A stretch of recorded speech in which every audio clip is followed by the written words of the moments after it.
Welcome back to Close Up. More reaction this morning to the new Iran deal, this time from the other side of the aisle and someone who is currently serving. Congresswoman Maggie Goodlander is our guest. Thank you for joining us. Great to be with you, Adam. Thanks for having me. So, big picture reaction, is this memorandum of understanding with details to be hammered out still a good thing for the United States? Adam, look, this war never should have been launched in the first place. I pray that we will find an enduring peace and a solution here. The costs have been enormous to the American people. This agreement, which by my count is less than 30 sentences, is a bad deal for the United States of America. It is a massive gift to the Iranian regime in the form of billions of dollars that have been promised to the very regime that the president set out to destroy. It is a deal that gets us nothing on the nuclear program, which was one of the basic reasons that the president said this war needed to be launched. It does nothing to curb Iran's ballistic missiles. And meanwhile, the people of this state, the American people, have been put through a horrendous, more than 100-day stretch of uncertainty, of war that has cost us in American lives. 14 patriots have died in this war. It has cost our country, hard-working taxpayers, billions of dollars at the gas pump, at the grocery store, at the pharmacy.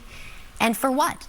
We are now in a situation that is worse than the situation we were in before this war started on February 28th. Iran has discovered a renewable and asymmetric weapon that it is prepared to use against the United States and the entire global energy economy, the entire global economy, and that is the Strait of Hormuz. And this was not in any way surprising. You know, I served for more than a decade as an intelligence officer in the Navy Reserve, and this has always been understood to be one of the greatest risks of launching military action against Iran. This was all predictable, and the president did this on a whim. He did this on a whim, believing that he could come in, destroy the regime, and what he's left us with is a younger and more emboldened regime that is now going to be the beneficiary of hundreds of billions of dollars under this agreement. $300 billion is the number that is promised in economic development and relief funds for the Islamic Republic of Iran.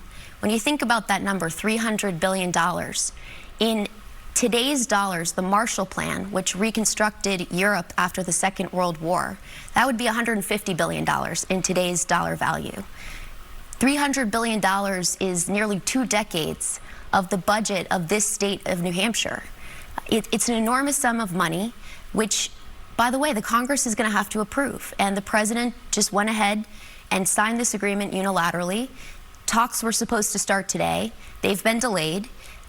We need serious people who are going to put together an agreement that's going to be good for the American people. But so far, the president has lost the war of choice that he never should have launched in the first place, and it has come at enormous cost to the people of this state. And yet they're saying that some of the administration, I know Donald Trump Jr. is saying not a taxpayer dollar will be used. That almost opens up other questions of where they think this money will be coming from. How would you keep track of that if that was not, if they're really going to not use taxpayer dollars somehow?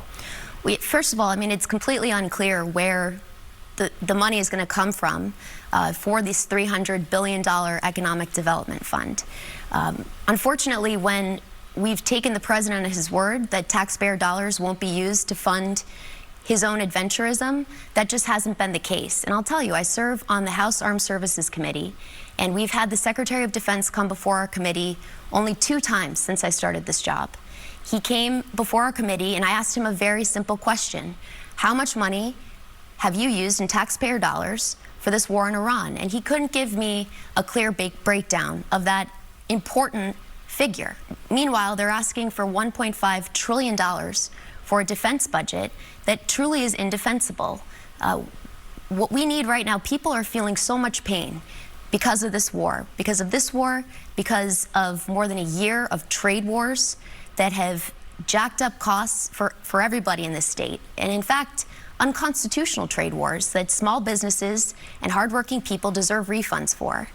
Meanwhile, the president has spent billions of dollars on this war in Iran, and he's promising hundreds of billions of dollars to a regime that is a brutal and determined adversary of this country. And it is not right. This agreement should go to the United States Congress, And in good faith, I could not approve of this agreement. It is a bad deal for New Hampshire. It's a bad deal for America. In these international crises, and oftentimes before airstrikes, before market opens, we see sometimes these very strange prediction market bets being made, certain stock investments being made right ahead of these major announcements. No one's been able to identify who's doing this, how it's happening, and it doesn't seem like anyone on Capitol Hill is really taking significant steps to stop it, who has power right now. What are you going to do about this?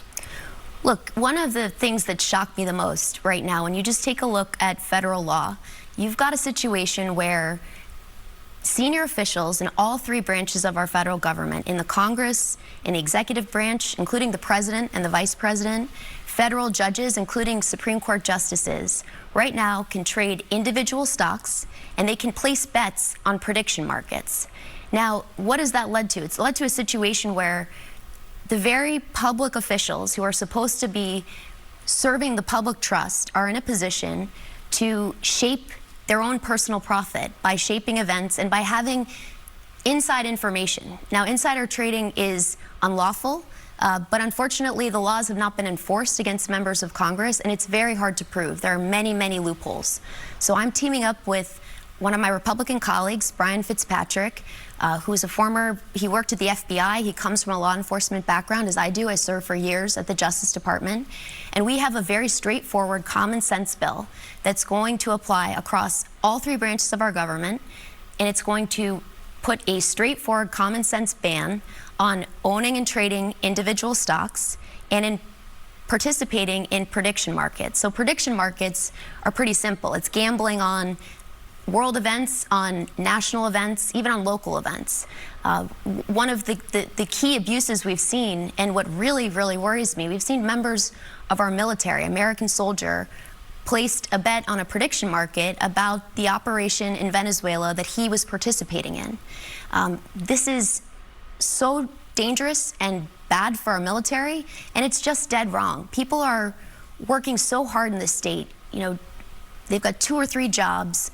They're playing by the rules, and meanwhile they see public officials, including the President of the United States, making bank because of decisions that are in his power to make, because his power is the public trust, and it's just dead wrong.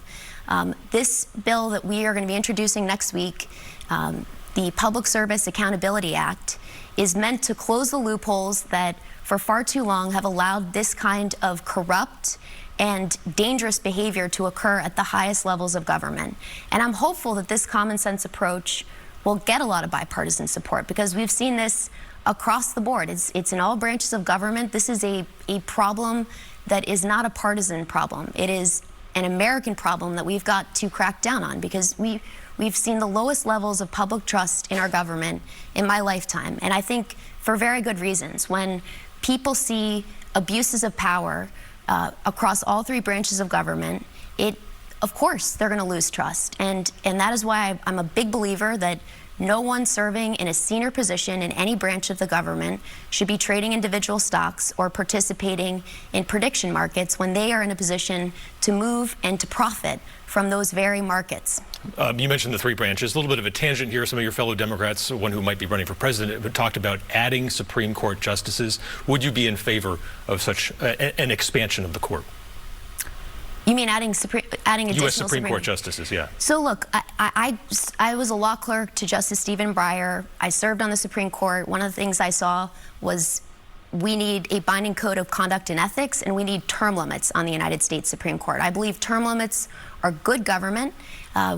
Term limits should apply to the Congress. They should apply to the court. Under our Constitution, they apply to the president. But add more justices? I think we've got to look at every option, because the reality is this United States Supreme Court used to have the trust of the public. It does not have that trust anymore, largely because a seat on the court was stolen, and I don't say that lightly, but the Supreme Court should have, I was a law clerk to Merrick Garland, he should have had a hearing, he would have been confirmed, and the decision by the Senate, by Mitch McConnell, to refuse that hearing forever altered the law as a direct result.